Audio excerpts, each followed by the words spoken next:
حضرت واصف علی واصف کی کتاب حرف حرف حقیقت مضمون پیش خدمت ہے۔ حقیقت حقیقت در حقیقت ہر اس شے کا نام ہے جو ہے۔ بنانے والے نے جو بھی تخلیق فرمایا حق ہے، یہاں کچھ بھی باطل نہیں۔ حکم ہے کہ جو بھی ہے باطل نہیں ہے، یعنی سچ بھی حقیقت، جھوٹ بھی حقیقت۔ خیر کی اپنی حقیقت ہے، شر کی اپنی حقیقت ہے۔ خالق ایک ہی ہے۔ خیر اس نے پیدا فرمایا، شر اس نے تخلیق فرمایا۔ انسان صرف آنکھ کھول کر چلتا چلے اور دیکھتا جائے، غور کرتا جائے اور ممکن ہو تو جاننے والوں سے پوچھتا چلے کہ اشیاء اور اسماء کی حقیقت کیا ہے، اور یہ کہ حقیقت کی حقیقت کیا ہے۔ انسان نے تصور کر رکھا ہے کہ حقیقت فلاں قسم کی شے ہے، اور جب انسان زندگی کا سفر کرتا ہے تو اس کو وہ شے نہیں ملتی تو وہ کہتا ہے کہ حقیقت نہیں ملی۔ یہی بیان تو غلط ہے، کیونکہ جو کچھ ملا تھا وہ بھی تو حقیقت ہی تھا۔ اگر شیر نہیں ملا تو ہاتھی تو ملا، بس ہاتھی ہی حقیقت ہے اس جنگل کی۔ آگے چلیں گے تو شیر بھی ملیں گے، پھر وہ حقیقت ہوں گے۔ پس جو کچھ بھی حقیقتاً موجود ہے حقیقت ہے۔ اس سارے مشاہدے میں مشکل صرف ایک ہے کہ ہمارا انداز نظر اکثر غلط ہوتا ہے۔ ہم ایک محدود رسائی کی آنکھ سے لامحدود منظر کو دیکھتے ہیں اور پھر فوراً فیصلہ کر کے اعلان کر دیتے ہیں کہ ہم زمین کی وسعتوں میں پھرے، سمندروں کی تہہ تک پہنچے، خلاؤں کا چپا چپا چھان مارا، ہمیں کوئی خدا نہیں ملا، بس خدا کا وجود نہیں ہے۔ یہی نتیجہ غلط ہو گیا۔ ڈھونڈنے والا بڑے بڑے فاصلے طے کرتا رہا، اس نے اپنے دل کا سفر نہیں کیا، اس لیے اسے خدا کی حقیقت یا اس کی موجودگی کا احساس نہیں ہوگا۔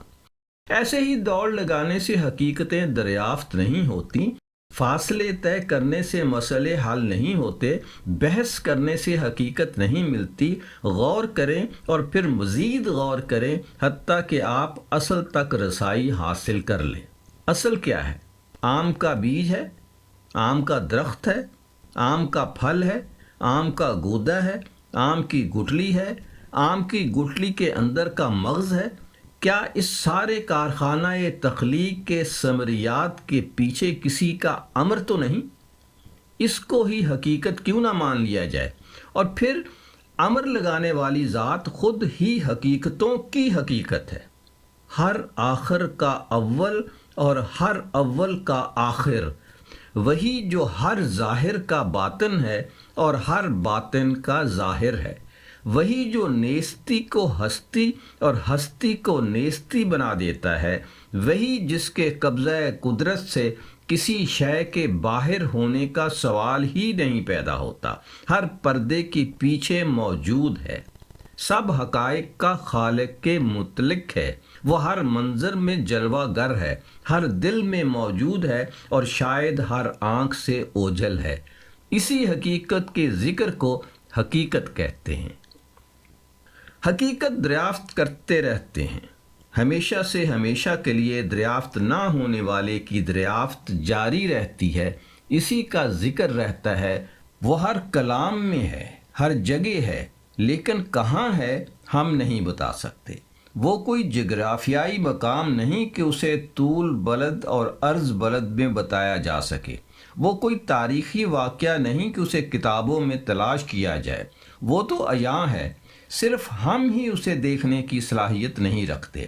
ہم تو یہ بھی نہیں بتا سکتے کہ آنکھ میں بینائی کہاں رہتی ہے، جسم میں جان کدھر رہتی ہے، خوشی کس کونے میں رہتی ہے، غم کہاں ہوتا ہے، آنسو کہاں سے آتے ہیں، کیا یہ درد سے آتے ہیں، کیا ان اشکوں کی تاثیر سے عرش ہل جاتے ہیں؟ ہم باخبر نہیں۔ ہم خود تو خود سے ناآشنا ہیں، خدا سے کیا آشنا ہو سکتے ہیں؟ ویسے بھی خدا سے آشنائی ممکن ہی نہیں جب تک وہ خود آشنائے راز نہ کر دے۔ آج تک تو ایسے ہی ہوتا رہا ہے کہ وہ خود ہی کسی نامعلوم لمحے میں پردے کے پیچھے سے پکارتا ہے، ٹھہرو، میں تمہارا رب ہوں۔ یہ تمہارے پاس کیا ہے؟ عصا؟ اسے پھینک دو اور دیکھو۔ بس اس نے خود ہی نامزد فرما دیا پیغمبر، اس کا پیغام لانے والا۔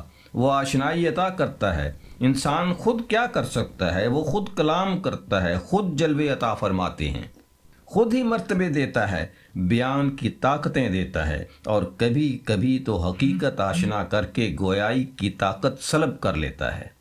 کتنے حقیقت شناس خاموش چلتے پھرتے ہیں، وہ جانتے ہیں بتا نہیں سکتے، اور جو لوگ بتا سکتے ہیں شاید جان نہیں پاتے۔ حقیقت کا متلاشی عزم کا پیکر کرتا ہے۔ وہ جانتا ہے کہ بلند پہاڑوں اور گہرے سمندروں کا سفر کوئی آسان کام نہیں، بس ہمت، یقین اور زبردست امید کی ضرورت ہے۔ مایوسی اس راستے کا سب سے بڑا راہزن ہے۔ کتنے کتنے قافلے لٹ گئے اس راہ میں، بس مایوس ہو گئے، واپس آ گئے کہ حقیقت کچھ نہیں۔ یہ بڑے فضل کی بات ہے کہ حقیقتوں والا خود ہی حقیقت سے پردہ ہٹائے، ورنہ انسانی عقل اور انسانی دل پر غفلت کا پردہ رہتا ہے، نفس کا پردہ، غرور کا پردہ، لاج و خود پسندی کا پردہ، انا کا پردہ، دولت کا پردہ، شہرت کے حصول کی ہوس کا پردہ، پردہ ہی پردہ، جہالت و ظلم کا پردہ، علم والا مشہور ہونے کی غلط فہمیوں کا پردہ۔ حقیقت کہاں سے نظر آئے؟ نگاہ میں ناپاک، ناروا اور نامحرم مناظر ہوں تو ایسی بدبخت آنکھ حقیقتوں کو کیا دریافت کرے گی؟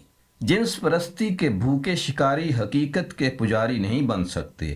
حقیقت کی تلاش کرنے والا خود حقیقت نہ بنے تو بات نہیں بنتی۔ انسان ایک خاموش روشن آئینہ بن جائے تو حقیقت نقاب اور حجاب سے باہر نکل کر آئینے کے روبرو ہو جاتی ہے۔ بس آئینہ سیکل ہونا چاہیے۔ یہ دل کا آئینہ ہے جو اس کے ذکر سے سیکل ہوتا ہے، اور پھر ایک دن، کسی سماعت، کسی لمحے کے لیے چکا چوندھ حقیقت کا جلوہ، بلکہ جلوے کا عکس، اور پھر عکس کا جلوہ گری کر جاتا ہے۔ سدھ بدھ، ہوش و حواس غائب، بس جلوہ حاضر اور بندہ غائب۔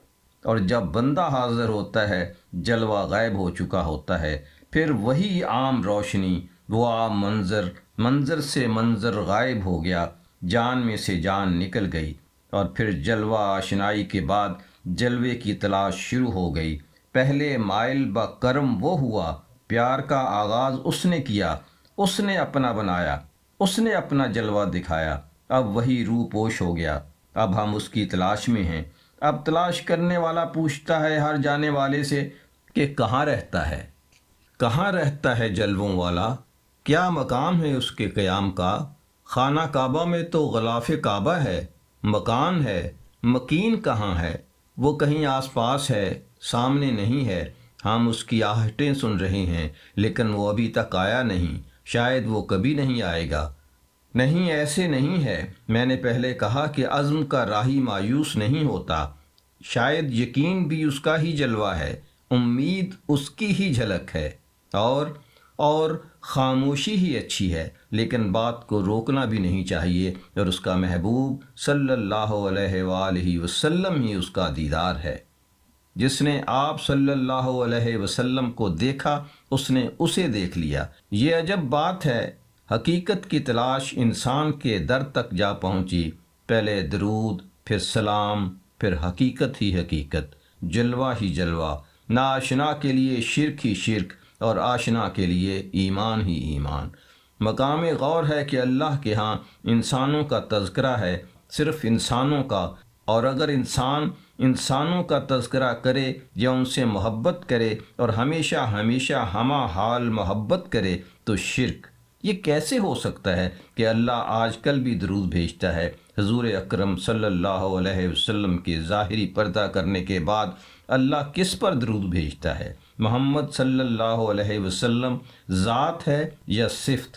ذات ہے تو قائم ہے اللہ کے درود کے آئینے میں۔ اللہ کسی گزشتہ پر درود نہیں بھیجتا، وہ حال کا اللہ ہے، قرآن حال کا قرآن ہے، کلمہ حال کا کلمہ ہے، اور رسول صلی اللہ علیہ وسلم حال ہی کے رسول ہیں۔ ہمیشہ سے ہمیشہ کے لیے، اس کے ماں سوا شرک ہے۔ یہی تو راہ توحید ہے، یہی حقیقت ہے، اللہ کی راہ، حقیقت کی راہ، ان لوگوں کی راہ جن پر اس کا انعام ہوا۔ وہ لوگ آج بھی ہیں، ان کی راہ تلاش کرو، ان کی راہ اختیار کرو۔ وہ لوگ ہی حقیقت کے جلوے ہیں، مظاہر انوار ہیں، مشاہدہ تجلی ہیں۔ وہ جو جلوہ گزر گیا تھا نظر سے، وہ پھر نظر میں آباد ہو جائے گا۔ شرک سے بچو، کسی واہمے کی پوجا نہ کرو، عین اللہ کی عبادت کرو۔ اللہ، سچا اللہ، مالک اللہ، ہمیشہ ہمیشہ کے لیے محبت کرنے والا اللہ، اپنے ہمیشہ رہنے والے محبوب صلی اللہ علیہ وسلم سے ہمیشہ کی محبت۔ صرف اسی اللہ کی اطاعت کرو، وہ جو کہتا ہے میرے محبوب صلی اللہ علیہ وسلم کی آواز سے کسی کی آواز کا قد بھی بڑا نہ ہو، ورنہ تمہارے اعمال یعنی عبادتیں بھی ضائع ہو جائیں گی۔ اگر تم اللہ سے محبت رکھتے ہو تو اطاعت کرو ہمیشہ رہنے والے نبی صلی اللہ علیہ وسلم کی۔ اللہ تم سے محبت کرے گا اور پھر حقیقت آشنائی آسان ہو جائے گی۔ وہ جو تھوڑی دیر کے لیے آیا تھا جب ہوش اڑ گئے تھے، اب ہمیشہ رہے گا، وہ بھی رہے گا اور ہوش بھی۔ اظہر نیاز کو اجازت۔ اللہ حافظ۔